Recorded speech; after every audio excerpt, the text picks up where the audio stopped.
Praise the lord. యేసు రక్తమే జయము. మన రక్షకుడు మన విమోచకుడైన యేసుక్రీస్తు పరిశుద్ధ నామములో అందరికీ వందనాలు. చిన్న ప్రార్థన ద్వారా ఈ రాత్రికాల వాక్యదానం చేసుకుందాము. పరిశుద్ధుడా మహాగణుడు అనే దేవ యేసయ్య, సర్వాధికారినైనా మీకు వేలది వందనములు కృతజ్ఞత స్తుతి స్తోత్రం చెల్లించుకుంటున్నాను దేవ రాత్రికాల సమయంలో ప్రభు వాక్య భాగం ధ్యానిస్తుండగా వాక్య భాగం మాకు అర్థమవుట్లు సహాయం చేసి మీ కృపలో బలపరిచి మీకు మాదిరిగా మమ్మల్ని నడిపించమని చిన్న ప్రార్థన యేసుక్రీస్తు పరిశుద్ధ నామములో అడిగి వేడుకుంటున్నాను తండ్రి. Amen amen. కీర్తనల గ్రంథము 148 అధ్యాయం 13వ వచనము. అందరూ యెహోవా నామమును స్తుతించుదురుగాక. ఆయన నామము మహోన్నతమైన నామము, ఆయన ప్రభావం భూమి ఆకాశములకు పైగా ఉన్నది. ఆమెన్. దేవుడి వాక్య భాగం దీవించునుగాక.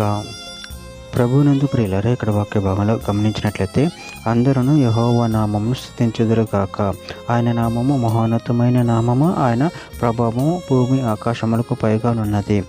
అదేవిధంగా వాక్య భాగంలో గమనించినట్లయితే కీర్తన గ్రంథం 8వ అధ్యాయం 1వ వచనంలో యెహోవా మా ప్రభువా, ఆకాశంలో నీ మహిమను కనపరచువాడా, భూమి ఎదంతటా నీ నామము ఎంతో ప్రభావం గలది. కీర్తన గ్రంథం 99వ అధ్యాయం 3-4 వచనాలు భయంకరమైన నీ గొప్ప నామమును వారు స్తుతించుదురు. యెహోవా పరిశుద్ధుడు, యథార్థతను బట్టి నువ్వు న్యాయమును ప్రేమించు రాజును స్థిరపరిచి ఉన్నావు. యాకోబు సంతతి మధ్య నీవు నీ నీతి న్యాయములను జరిగించి ఉన్నావు.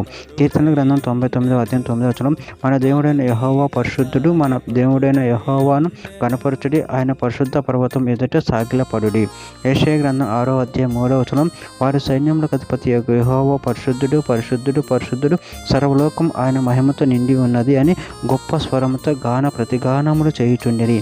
ఫిలిప్పీయులకు రాసిన పత్రిక 3వ అధ్యాయం 8వ వచనం నిశ్చయముగా నా ప్రభువైన యేసుక్రీస్తును గూర్చిన అతి శ్రేష్టమైన జ్ఞానము నిమిత్తమే సమస్తమును నష్టముగా ఎంచుకొనుచున్నాను. దినవృత్తాంతం 1వ గ్రంథం 29వ అధ్యాయం 11వ వచనం యెహోవా భూమి ఆకాశమందుండు సమస్తమును నీ వశం, మహత్యమును పరాక్రమను ప్రభావమును తేజస్సును ఘనత నీకే చెందుతున్నవి. యెహోవా రాజ్యము నీది, నీవు అందరి మీదను నిన్ను అధిపతిగా హెచ్చించుకొని ఉన్నావు. యెషయా గ్రంథం 12వ అధ్యాయం 4వ వచనం యెహోవాను స్తుతించుడి, ఆయన నామమును ప్రకటించుడి, జనములలో ఆయన క్రియలను ప్రచారం చేయుడి, ఆయన నామము ఘనమైనదని జ్ఞాపకం తెచ్చుకొనుడి.